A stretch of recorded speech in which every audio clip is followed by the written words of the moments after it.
ডাকসু সহ বিভিন্ন নির্বাচনে ছাত্রদল পরাজিত হয়ে, মানে বিএনপি পরাজিত হয়ে, তারা এখন সংস্কার ঠেকাতে নতুন ষড়যন্ত্র শুরু করে দিয়েছে। দর্শক স্পষ্টতই যখন দেখছে যে না, নতুন বাংলাদেশ 5 আগস্ট পরবর্তী বাংলাদেশের যে মানুষের মনের মধ্যে যে সংস্কার হয়েছে তাতেই বিএনপি জয় বাংলা, বিএনপির খাওয়া নেই। মানুষের মনের মধ্যে চিন্তাগত যে সংস্কার হয়েছে তরুণ প্রজন্মের মধ্যে, এটা ডাকসু জাকসুতে দেখা গেছে। কোন ডাকসু জাকসু রাকসু সামনে যেটা হবে চকসু, কোথাও ছাত্র দলের কোনো খাওয়া থাকবে না, এটা বুঝে গেছে।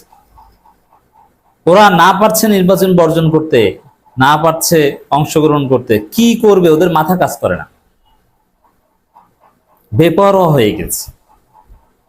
এই পরাজয় তারেক রহমানের থিওরির পরাজয়, তারেক রহমানের ন্যারেটিভের পরাজয়, তারেক রহমানের রাজনৈতিক সিদ্ধান্তের পরাজয়, টোটাল বিএনপির পরাজয়। এটা শুধু ছাত্র দলের ব্যর্থতা না, জাতীয় রাজনীতি এটাই ঘটবে। বিএনপি নিজেরা সান্ত্বনা নেয়, আরে ভাই ডাকসু আর জাতীয় রাজনীতি এক না, জাতীয় রাজনীতিতে আপনাদের এর চাইতেও ভয়ানক ভরাডুবি হবে, ডাকসুর চাইতেও কঠিন পরিণতিতে পড়তে হবে আপনাদের। Right it down. মানুষের মনের মধ্যে যে সংস্কার হয়েছে, এই সংস্কারই এখন রাষ্ট্র যদি সংস্কার হয় সত্যি সত্যি, তাহলে তো বিএনপির কোনো খাওয়াই থাকবে না। যেমন অনার্স পাস ছাড়া শিক্ষা প্রতিষ্ঠানের সভাপতি হতে পারবে না, অনার্স পাস ছাড়া বা ডিগ্রি পাস ছাড়া ইউনিয়ন পরিষদের চেয়ারম্যান বা বিভিন্ন নির্বাচনে অংশগ্রহণ করতে পারবে না, মেম্বারই হতে হলে কমপক্ষে ইন্টার পাস করা লাগবে। মানে এরকম শর্ত জুড়ে দিলে দেখবেন যে বিএনপি রাজনীতি এমনিতেই শেষ, কারণ এগুলো তো করে বেশিরভাগ অশিক্ষিত লোকজন।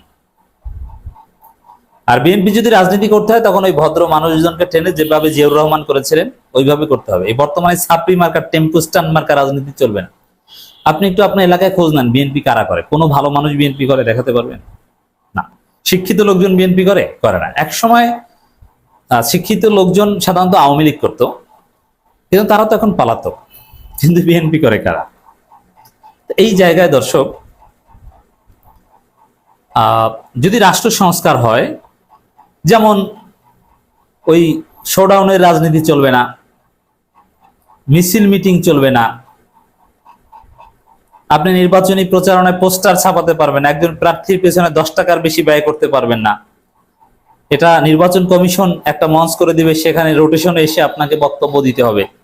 আপনি ইচ্ছা মতো সভা সমাবেশ করতে পারবেন না, হুন্ডা গুন্ডা নিয়ে চলতে পারবেন না। এই সংস্কারগুলো যদি হয়, এক ব্যক্তি 2বারের বেশি প্রধানমন্ত্রী হতে পারবে না, ব্যয়ের লিমিট থাকবে, এই অযোগ্যতা থাকলে সে প্রার্থী হতে পারবে না। এই যে সামগ্রিকভাবে যে রাষ্ট্র সংস্কার এবং জুলাই ভিত্তিক বাংলাদেশ, জুলাই সনদ যদি বাস্তবায়ন হয়, তাহলে তো বিএনপির রাজনীতি থাকেই না। ছাত্রদল তো নির্বাচনে প্রতিদ্বন্দ্বিতা করে পরাজিত হয়েছে, কিন্তু প্রার্থী দেওয়ার লোকই পাবে না এরা। সামনে দেখবেন যে প্রার্থী হওয়ার লোক নাই। যেমন অলরেডি স্বীকার করেছে, রাজশাহী বিশ্ববিদ্যালয়ে গেছিল আমার এক বড় ভাই আমানুল্লাহ আমান, ছাত্রদলের কেন্দ্রীয় নেতা, একসময় শিবিরের কাছে হেল্প চেয়ে তার গ্রুপ ভারী করেছিল, এখনো চায় হয়তো তলে তলে। সে আমানুল্লাহ আমান বলছেন যে মেয়েদের হলে কেন কমিটি দেওয়া হয় না ছাত্র দলের, কয়েকটা হলে কমিটি দিতে পারে না, কয় যে লোক পাই না। কেন লোক পান না? যে হলের প্রবোস্টরা নাকি ছাত্রীদেরকে ছাত্রী সংস্থা করতে বাধ্য করে, এই জন্য লোক পায় না তারা। আপনি চিন্তা করেছেন, এরা অলরেডি বিশ্ববিদ্যালয়গুলো কমিটি দেওয়ার লোক পায় না, সামনে মেম্বারি চেয়ারম্যান ইলেকশন করার মতো লোক পাওয়া যাবে না। দেখেন ইসলামী দলগুলো এখনো, জামাত ইসলামী কয়েক বছর আগেও প্রার্থী দেওয়ার মতো লোক পেত না, লোক নাই, যোগ্য লোক নাই। এখন জামাতের হয়েছে বা হবে। এখন জাতীয় পার্টি কিন্তু অনেক জায়গায় লোক পাবে না। জাতীয় পার্টি যদি বলে আমরা সারা বাংলাদেশে উপজেলা পরিষদ চেয়ারম্যান ইলেকশন করবো, এমনকি সিটি কর্পোরেশন নির্বাচন করতে গেলেও সব জায়গায় প্রার্থী পাবে না। মেয়র কয়েকজন 10-11 জন পেলেও, 12 জন পেলেও তারা কাউন্সিলর পাবে না। এর মানে জনশক্তি নেই। বিএনপির অবস্থা হবে এরকম যে জনশক্তিই পাবে না তারা যদি রাষ্ট্র সংস্কার হয়।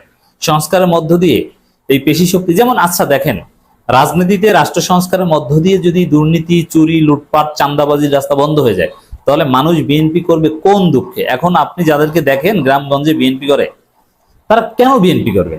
আপনি 1 টাকাও পাবেন না, আপনার পকেটের টাকা খরচ করে রাজনীতি করতে পারবে। আপনি ভাইয়ের পিছনে ঘুরলে 1 টাকাও পাবেন না, আপনি পাবেন টোটাল নির্বাচনী প্রচারণায় 1.5 মাস বসে কাজ করে পাবেন আপনি 10 টাকা।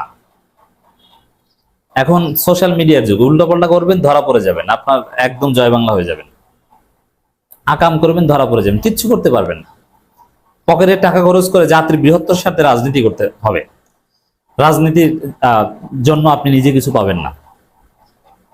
তো এর মধ্য দিয়ে আপনি কি পাবেন, কি করবেন, এর মধ্য দিয়ে আপনার অর্জন কি হবে? দর্শক, এই জায়গায় রাষ্ট্র সংস্কার ঠেকানো এটা বিএনপির জন্য এখন ওয়াজিব হয়ে গেছে। যখন দেখছে যে অবস্থা খারাপ, আমার লোক পাওয়া যাবে না, অতএব সংস্কার থেকে সেই পুরনো বন্দোবস্ত, যেন আমার পেশি শক্তি থাকে, কালো টাকা থাকে, এলাকার মাস্তানরা যেন থাকে, পালতে পারি, টাকা পয়সার কারণে যেন অনেকে আসে, এই দুর্নীতি বন্দোবস্ত এগুলো ধরে রাখতে না পারলে আমার রাজনীতি থাকবে না, এই জন্য সংস্কার ঠেকাও। এই প্রক্রিয়ার অংশ হিসেবে বিএনপি বলছে সংবিধানকে স্পর্শ করে না এমন প্রস্তাবগুলো বাস্তবায়ন করা যাবে, সংবিধানে হাত দেওয়া যাবে না। কারণ এই 72 সংবিধানের মধ্যেই তো পুরনো লুটপাটের বন্দোবস্তের মধু। এই 72 সংবিধান বাংলাদেশকে 54 বছরে কি দিয়েছে দেখেছেন না? যে দল আসে তারাই চুরি করে। বাংলাদেশে একমাত্র ভালো শাসক ছিলেন জিয়াউর রহমান। কিন্তু জিয়াউর রহমান এই 72 সংবিধান দিয়ে দেশ চালান নাই, ছুঁড়ে ফেলে দিয়েছিলেন। নিজের মতো করে অর্ডিন্যান্স দিয়ে, প্রেসিডেন্সিয়াল প্রোক্লেমেশন দিয়ে দেশ চালিয়েছেন। পরবর্তীতে 5th অ্যামেন্ডমেন্টের মাধ্যমে সেটা বৈধতা দিয়েছেন। 72 সংবিধান বাংলাদেশকে এক মুহূর্তের জন্য শান্তি দিতে পারেনি। কি দিয়েছে?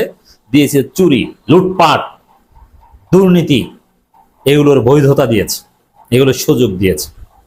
আই রিপিট, একমাত্র অল্প কিছুদিন বাংলাদেশের মানুষ শান্তি ছিল আন্ডার শহীদ প্রেসিডেন্ট জিয়াউর রহমান। কোনো দুর্নীতি করেনি, দুর্নীতি প্রশ্রয় দেননি। জিয়াউর রহমানের আত্মীয় স্বজন ধারে কাছেও আসতে পারতো না রাষ্ট্র ক্ষমতায়। একজন আদর্শ মানুষ ছিলেন। 72 সংবিধানকে লাথি মেরে ফেলে দিয়েছে। কিন্তু সেই বিএনপি এখন 72 সংবিধানে হাত দেওয়া যাবে না, আর যা করেন ভাই সংবিধানে হাত দেওয়া যাবে না। কারণ কি? ওই সংবিধানের মধ্যেই লুটপাটের বন্দোবস্তের মধু। কারণ এই সংবিধান যদি হাত দেওয়া হয়, নতুন সংবিধান, নতুন সংস্কার হয়, দেখেন সংবিধান ঠিক রেখে বাকি সংস্কার হলে ওটা বাদ দেওয়া যায়, কিন্তু সংবিধানটা ঠিক হলে এটা বাদ দেওয়ার মতো মেজরিটি বিএনপি হয়তো পাবে না। এই কারণে সংবিধানটা ধরে রাখতে চায়। কারণ সংবিধান 72 থাকলে চুরির সব রাস্তা তৈরি করা যাবে। কারণ দেখছে যে চারদিকে তাদের রাজনীতি জয় বাংলা হয়ে যাচ্ছে, তাদের থিওরি কাজ করছে না। অতএব 72 সংবিধান রাখতে হবে, ইসলামপন্থীদের ঠেকাতে হবে, দক্ষিণপন্থীদের উত্থান ঠেকাতে হবে। এই জন্য আওয়ামী লীগ লাগবে, 72 সংবিধান লাগবে। 72 সংবিধান না থাকলে তো আওয়ামী লীগও থাকে না। আওয়ামী লীগকে ডেকে আনতে চাচ্ছে, কারণ দেখছে যে আওয়ামী লীগ নাই মানে বিএনপির রাজনীতি নাই। এই হচ্ছে বিএনপির রাজনীতি। দর্শক, চারদিকে পরাজয়ের পর তাদের মাথা খারাপ হয়ে গেছে। না, লাভ হবে না, নতুন সংবিধান আসবেই, আসতে হবেই। ডাকসু সহ বিভিন্ন নির্বাচনে ছাত্রদল পরাজিত হয়ে, মানে বিএনপি পরাজিত হয়ে, তারা এখন সংস্কার ঠেকাতে নতুন ষড়যন্ত্র শুরু করে দিয়েছে। দর্শক, স্পষ্টতই যখন দেখছে যে না